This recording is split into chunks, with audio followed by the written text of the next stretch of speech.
આજના સમયમાં વાલીઓને ખાનગી શાળાનો મોહ જોવા મળી રહ્યો છે અને બાળકની ફી પાછળ અઢળક ખર્ચ કરે છે. આજે સરકારી અનેક એવી શાળાઓ છે ત્યાં બાળકોને શ્રેષ્ઠ શિક્ષણની સાથે તેમના જીવનનું ઘડતર પણ કરવામાં આવે છે. આવી જ સરકારી શાળા પોરબંદરના રાણાઓના સ્ટેશન પ્લોટમાં આવેલી છે, જે કન્યા શાળા છે. આ રીતે કલાના દરેક સ્પર્ધામાં સ્ટેશન પ્લોટ કન્યા શાળાની વિદ્યાર્થીને શ્રેષ્ઠ પ્રદાન કર્યું છે. આજના સમયમાં જૂના લગ્ન ગીતો વિસર્યા છે, ત્યારે સારાની સરકારી શાળાની બાળાઓ દ્વારા જૂના લગ્ન ગીતો રજૂ કરી અને સૌ કોઈને મંત્રમુગ્ધ કર્યા હતા. સરકારી શાળામાં બાળકોને સર્વાંગી વિકાસ કરવામાં આવે છે. સ્ટેશન પ્લોટ કન્યા શાળાના શિક્ષકોએ ચરિતાર્થ કર્યું છે.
તાજેતરમાં પોરબંદર જિલ્લા કક્ષાની બાળ પ્રતિભા શોધનું આયોજન કરવામાં આવ્યું હતું, જેમાં રાણાવાવની સ્ટેશન પ્લોટ કન્યા શાળાની વિદ્યાર્થીની મેદાન માર્યું હતું.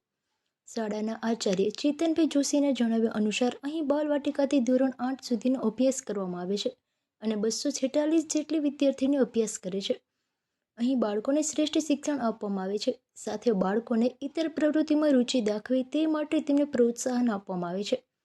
આ શાળાની વિદ્યાર્થીનીઓ કલા ક્ષેત્રે શાળાને ગૌરવ પ્રદાન કરી રહી છે.